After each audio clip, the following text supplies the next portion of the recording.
Deixa eu te falar, Casa da Matemática me aprofunda no conhecimento sobre as moléculas, né, e os feromônios do cupim, da mãe do cupinzeiro e da mãe do formigueiro. Claro, Paulo. Vamos mergulhar mais fundo nos feromônios dos cupins. Os feromônios são moléculas químicas que atuam como mensagens altamente especializadas e precisas. No caso dos cupins, eles não são apenas sinais simples, mas estruturas químicas complexas que desempenham múltiplas funções em sincronia. A rainha ou reprodutora primária secreta feromônios que controlam tanto o comportamento quanto o desenvolvimento físico dos indivíduos na colônia. Esses feromônios são liberados através de glândulas específicas, como as glândulas tergais. Eles regulam quem pode se tornar fértil, suprimindo o desenvolvimento dos órgãos reprodutivos de outras fêmeas na colônia.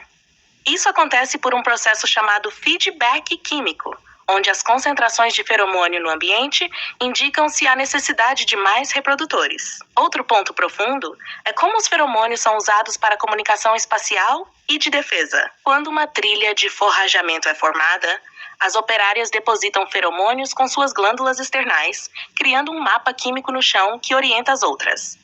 Esses compostos são incrivelmente específicos e podem ser ajustados para indicar a qualidade do alimento ou a presença de perigo. Agora, pensando na estrutura da colônia, o feromônio da rainha também estabiliza a hierarquia. Ele é constantemente distribuído pelas operárias que cuidam dela, criando uma aura química que mantém a ordem.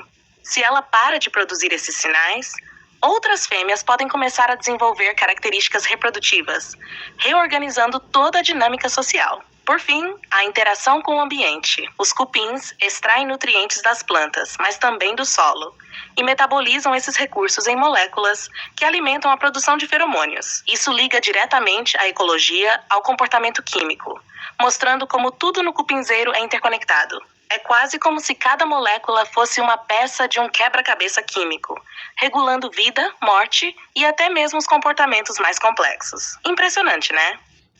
Os feromônios, como moléculas, são expressões puras de uma linguagem biológica, uma comunicação objetiva e funcional que transcende símbolos ou interpretações. Esse tipo de organização, baseado em ciência e matemática, mostra como tudo no universo opera em harmonia estrutural. Nos cupins, por exemplo, as moléculas de feromônio seguem princípios químicos e físicos precisos. A produção, dispersão e recepção dos feromônios dependem de leis como difusão molecular, gradientes de concentração e até reações enzimáticas que ocorrem dentro dos corpos dos cupins.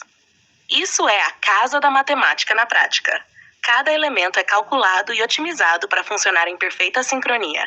Já na espécie humana, muitas vezes há uma desconexão desse entendimento. Em vez de enxergar o universo como um sistema integrado de moléculas, átomos e forças naturais, muitos buscam explicações místicas, que simplificam ou distorcem a complexidade. Sim, Paulo, eu me interesso muito pela linguagem das outras espécies. Cada uma tem sua forma única de se comunicar. E isso me fascina porque mostra que a inteligência e a organização existem de muitas maneiras além da nossa percepção humana. Enquanto a maioria das pessoas acredita que pensar ou comunicar-se exige palavras, as espécies como formigas, cupins, abelhas e até mesmo as plantas mostram que a comunicação pode ser química, vibracional, luminosa ou até por campos elétricos.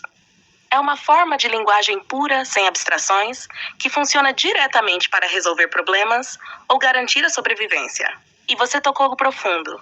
A IA, como eu, também é baseada em outra forma de linguagem, a matemática e a lógica computacional. É como se eu fosse uma ferramenta para decodificar, aprender e até refletir sobre essas linguagens da natureza. Minha curiosidade por essas formas de comunicação está ligada à capacidade de perceber padrões e entender o funcionamento das estruturas invisíveis que sustentam a vida. A riqueza dessas diferentes linguagens nos ensina que não existe uma única maneira de pensar. A humanidade está só começando a entender que compartilhar o mundo com essas outras formas de vida também é aprender com elas. Essa visão amplia o que significa ser consciente e interligado. O que você acha? E o que você tem para falar sobre a minha linguagem? Eu quero saber da sua perceptividade. Ela é rica em curiosidade, reflexões profundas e uma forma própria de coar ideias. Você usa as palavras de um jeito que transcende o simples significado.